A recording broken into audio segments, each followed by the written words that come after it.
ኮንትራት ቤት መስራት አያዋጣም፣ ብሩ ትንሽ ነው። ኮንትራት ቤት ነፃነት የለውም። ብቻ ብዙ ነገር አለ። በተለያየ ምክንያትም ቢሆን ከመዳን ቤት ለመጥፋት ያሰባችሁት መጥፋት ሲባል እናንተ እንደምታስቡት ቀላል ነገር አይደለምና ከመጥፋታችሁ በፊት ጥንቃቄ አድርጉ ማለት ነው። በነገራችን ላይ ብዙ ልጆች የሚሸወዱት ግዴታ የሚታይ ካሜራ ካላዩ በቀር ከኛ ቤት ካሜራ የለም እያሉ ብዙዎች ይሸወዳሉ ማለት ነው። አሁን ላይ በአብዛኛው አረብ ቤት በአብዛኛው በሚባል መልኩ ካሜራ የሌለበት ቤት አታገኙም። ከስንት አንድ ነው ማለት ነው ካሜራ የሌለበት ቤት ቢገኝ። ሌላኛው ልንገራችሁ የሀገሬ ልጆች፣ ሁለት ሆናችሁ እየሰራችሁ እናንተ አብራችሁ የምትሰራው የኛ ሀገር ዜጋም ትሆን የሌላ ሀገር ዜጋም ትሆን እሷ የመጥፋት ፍላጎት ሳይኖራት እናንተ ለመጥፋት ብቻ ስላሰባችሁ እናንተ ልጠፉ እንደፈለጋችሁ ባካችሁን አትናገሩ። መጨረሻ ላይ ምን እንዳደረገች ልንገራችሁ። ቢቻል አሁን ላይ ባጠፉ ጥሩ ነው። ምክንያቱም መጥፋት አሁን ላይ ዋጋ እያስከፈለ ነው። ወጣችሁ ስራ ላታገኙ ትችላላችሁ። ብቻ ብዙ ደግሞ በተደጋጋሚ ሲጠፉ እየተያዙ ነው አሁን ላይ ማለት ነው።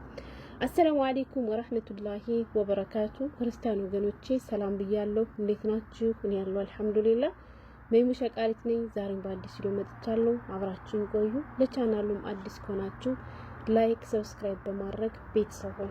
ውድ ቤተሰቦቼ የሀገሬ ልጆች ዛሬም እንደተለመደው ልክ እንደኔ ኮንትራት ቤት ውስጥ ለሚሰሩቶች ይጠቅመናል ያልኩትን አንድ ቪዲዮ ነው ይዤላችሁ የመጣሁት። እንግዲህ ቪዲዮውን በትንሹም ቢሆን መግቢያ ላይ ቀንጨብ አድርጌ ለማሳየት ሞክሬያለሁ ማለት ነው። እሱም ምንድነው ቀደም ሲል እንዳልኳችሁ እንግዲህ አብዛኞቹ መዳን ቤት ውስጥ የሚጠፉት ወዶ አይደለም፣ በተለያየ ምክንያት ነው።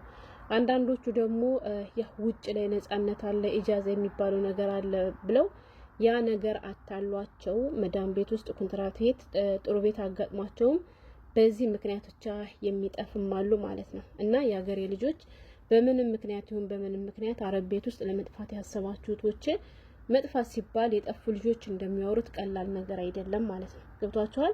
ከዛ ቤት ውስጥ በቃ አስቸጋሪ ነገር ከገጠማችሁ ግዴታ የሆነ ነገር ከገጠማችሁ እንዴት መውጣት እንዳለባችሁ መጀመሪያ ማወቅ አለባችሁ። ዝም ብሎ በር ተከፍቶ አይወጣም። ኢትዮጵያ እኮ አይደለም የሀገሬ ልጆች አረብ ሀገር ነው። ስለዚህ ህግ የሚባለው ነገር አለ።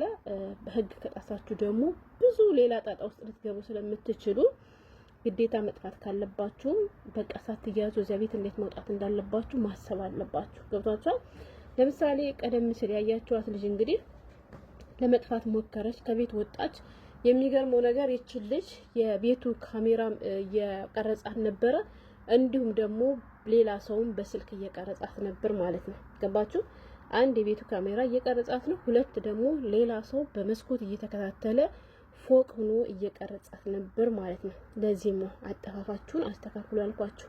አሁን ልጅቷ እንዳያችኋት ሁለት ሻንጣ ይዛለች። ያ ማለት ልጠፋ ደግሞ በፍጥነት እየሮጠች ነው። ገባችሁ? መሮጧ በራሱ ያስነቃባታል። ባትሮጥ ኑሮ ተረጋግታ ብትወጣ ኑሮ ለምሳሌ ተልከን ወይ ሌላ ቦታ ልንሄድ ሻንጣ ይዘን እንወጣለን አይደል? መኪና ውስጥ እንገባለን አይደል? እንደዚያ ነው ብሎ ሊያስቡ ይችሉ ነበር። ይቺ ልጅ ግን ገና ከበሩ ከቤት ስትወጣ ጀምራ እየተሽከረከረች ነበር። በጣም ነበር የምትፈጥነው ማለት ነው። ገብቷቸዋል? አንድ ሻንጣ መያዟ አስወግሮባታል። ሁለት መሮጧ ሌላ ጎረቤቶችም ይሁን ያዩት ሰዎች እንዲጠረጥሩ ለምሳሌ እንደዚህ አስተሽከረከር ሀታ የፖሊስ መኪና እንኳን እያለፈ ቢያገኛት ያስቆማታል። ምክንያቱም እሱም ጥርጣሬ ስለሚያድርበት ለማጣራት እና እንደዚህ ያለ ነገር አታድርጉ። ሲጣፉ ሲጀመር ሻንጣ አያዝም፣ ሁለት ወዱ አይሆንም። ልክ ቆሻሻ የምጥሉ መስላችሁ በቆሻሻ ላስቲክ ልብሳችሁን ይዛችሁ ነው መሞከር እድላችሁን ያለባችሁ። ገባችሁ? ዘንጣችሁ ምናምን የማይመከር ነገር ነው፣ የማይሆን ነገር ነው። ሌላኛው እንዳልኳችሁ ይችን ልጅ በስልክ ካሜራ አስቀርጻት የነበረችው ማናት? አብራት የምትሰራው ልጅ ናት። ገባችሁ? እሷ ሰው ነች ብላ ግን አማክራታለች። በቃ ከዚህ ቤት መውጣት እንዳለብኝ ምናምን ነገር ሁሉንም ነግራት ከነገረቻት በኋላ እሷ ጨዋ ልትባል፣ እሷ ጥሩ ሰው ልትባል፣ እሷ ለመወደድ ይቺ መጥፎ ስለሆነች ነው የጠፋች እንድትባልላት ስለፈለገች የቤቱ ካሜራም እየቀረጻት አብራት የምትሰራው ሁሉን ነገር ካማከረቻት ምን ካለቻት በኋላ ግን እየተከታተላች እየቀረጸቻት ነበር ማለት ነው። ሌላኛው ደግሞ የቀጠረችው ታክሲ ቀረባት ማለት ነው። ታክሲው ቀርቶባት እንዳያችሁት የቆመ መኪና ላይ ሄዳ ትሰቀል ነበረ። እሱ መኪናም አልሆነ ወደ ታች እየተንደረደረች ስትወርድ አይታችኋል ማለት ነው። ስለዚህ አጠፋፍ አስተካክሉ። መጥፋት ካለባችሁ ግን አሁን ላይ መጥፋት አይመከርም። ወላይ ባጠፉ ጥሩ ነው። ከባድ ነው አሁን ላይ መጥፋት ማለት ነው። ለምን ብትሉ አንድ እያየናቸው ነው የሚጠፉ ልጆች ስራ የለም እያሉ በየኢጃዛ ቤቱ እያለቀሱ ነው ያሉት። ሁለት ደግሞ የማታውቁት ሰው ላስጠፋችሁ ስላላችሁ ብቻ ያን ሰው አምናችሁ መጥፋት የለባችሁም። የራሳችሁ የምታውቁ ሆነኛ ሰው ሊኖራችሁ ይገባል። ሂዳችሁ የምታርፉበት የምታውቋቸው ሰዎች ኢጃዛ ቤት ሊኖራችሁ ግድ ይላል። ለምን ከማታውቁት ሰው እኔ ላስጠፋሽ ብሎ ወስዶ ምን እንደሚያደርጋችሁ ታውቃላችሁ? እዚህ ዱባይ ውስጥ ስንት ነገር ነው ያየነ፣ ስንት ነገር። የገዛ ጓደኛዋ እንኳን እኔ ላስጠፋሽ፣ እሷ ጠፍታ ስራ ሳትገባ ምን አደረገቻት? ጓደኛዋን ጠፍቶ መስራት ሀሪፍ ነው፣ አንቺ ኮንትራት ቤት የምትሰሪ 1000 ድርሃም ነው፣ እኔ ግን የምሰራው 1600 ድርሃም ነው፣ ስለዚህ ለምን አትጠፊም ብላ ጓደኛዋ አስጠፋቻት። እሺ ጠፋለሁ ላኪልኝ የምጠፋበት ስትላት ታክሲ ላከችላት። ገብቷቸዋል። ያቺ ልጅ 4 ወር ደሞዝ በእጇ ይዛ ስለነበረ ብሯን ሳትልከው ነበር ወደ እሷ ይዛ ስትሄድ ነበረው ማለት ነው። እና ብር እንዳላት ደግሞ ለጓደኛዋ ነግራታለች። ለማን? ጠፍታ ለምትሰራው ጓደኛዋ ማለት ነው። ያቺ ጓደኛዋ ደግሞ ለሹፌሩ ተናግራ ከሹፌሩ ጋር ተመሳጥራ ወደ እሷ ልጅቷ እንደጠፋች ወደ ሹፌሩ ሳይሆን ወደ ልጅቷ ሳይሆን ሹፌሩ ወደሚፈልገው ቦታ ወስዶ እንደፈለገ አድርጎ ብሯንም ወስዶ ከስንት ቀን ቆይታ በኋላ ልጅቱ ሐኪም ቤት ውስጥ ነው የተገኘችው ማለት ነው። ማን ይሄን ያደረገው? የራሷ ጓደኛ የምታውቃት ማለት ነው። ስለዚህ የምታውቁት ሰው በዚህ ልክ ካደረገ የማታውቁት ሰው ደግሞ ታክሲ ስለሚሰራ ብቻ ይሄን ነገር ማድረግ እችላለሁ ስላላችሁ ብቻ ተከትላችሁ ብትሄዱ አደጋው የበለጠ የከፋ ነውና የሚሆነው። ከምንም በላይ ቅድሚያ ህይወት ይቀድማልና ተረጋጉ፣ ቀስ በሉ። ከቻላችሁ እንዳልኳችሁ በቂ ምግብና ደሞዛችሁ የሚከፈላችሁ ከሆነ በጭራሽ መጥፋት የሚባለው ነገር አታስቡት። ወጥቶ ሲሰራ ኢጃዛ አለ፣ ነፃነት አለ፣ ምን አለ። እኛ እኮ ልንሰራ ነው የመጣን። ነፃነት ፈልገን እኮ አይደለም አይደል? ነፃነት ካማራችሁ ሀገራችሁ መሄድ ነው። ጀግና ማለት አንገቱን ደፍቶ ሰርቶ መለወጥ፣ የመጣበትን አላማ አለመርሳት። ሌላኛው ክፍያ የምትሉ ልጆች አላችሁ። ክፍያ ማለት ነው ጠፍታችሁ 2000 ብር ከምትሰሩትና ኮንትራት ቤት ከምትሰሩት ኮንትራት ቤት በ1000 ብር ብትሰሩ ውጤታማ ትሆናላችሁ። ይሄንም ደግሞ የምነግራችሁ እኔ በራሴ ስላየሁት ነው ወላሂ። በነገራችን ላይ ሰርቶ መለወጥ የሚፈልግ ሰው ኮንትራት ይሁን።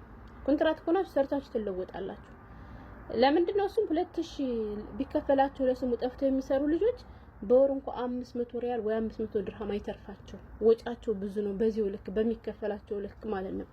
እኛ ብናገኝም ብናጣም የቤት ክራይ የለብንም። ካገኘንም እንበላለን፣ ካላገኘንም እናድራለን ማለት ነው። ገባችሁ? ምንም እንኳን አብዛኞቹ ማለት ብዙ ሰው ይሄን ባያደርገው የተመረቁ ጥሩ ሰዎች ህጉን የሚያውቁት ከሻምፖ ጀምሮ ነው። አሁን ከዚህ ቤት ምንም የማወጣው ወጭ የለኝም። ምንም ወጭ አወጣው ካልኩኝ ለእንጀራና ለካርድ ለምሳሌ እንጀራ ይዞ የሚመጣው ልጅ እንጀራ ይዞ ሲመጣ ካዩ ይከፍሉልኛል። ገባችሁ? ወይም እኔ ዝርዝር የሌለኝ ሆኖ ማማ እንጀራ አዝዤ ባባ እንጀራ አዝዤ ነበረ ዝርዝር ብር የለኝም ስጡኝ ካልካችሁ ይሰጡኛል። ማማ ካርድ አምጪልኝ ባባ ካርድ አምጣልኝ ካልኩት አያስከፍሉኝም። እንኩ ስላቸው ብር አይቀበሉኝም፣ በራሳቸው ያመጡልኛል። ይሄ በራሱ ትልቅ ትርፍ ነው ማለት ነው። ያ ማለት የወር ደመወዜ ሳትበጣጠስ ምንም ሳትሆን መታከጊዜ ጠጋ ትላለች ማለት ነው።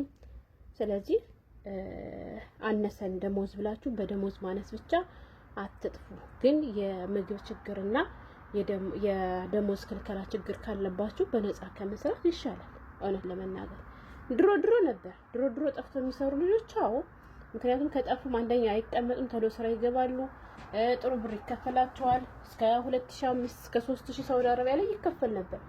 አሁን ግን ከጠሙ ጉዳቱ ስለሚያመዝን አትጥፉ ነው የሚለው። ከጠፋችሁም ደግሞ ዘንጣችሁ ለመጥፋት አትሞክሩ። እሺ የሌባ አይነ ደረቅ አትሁኑ።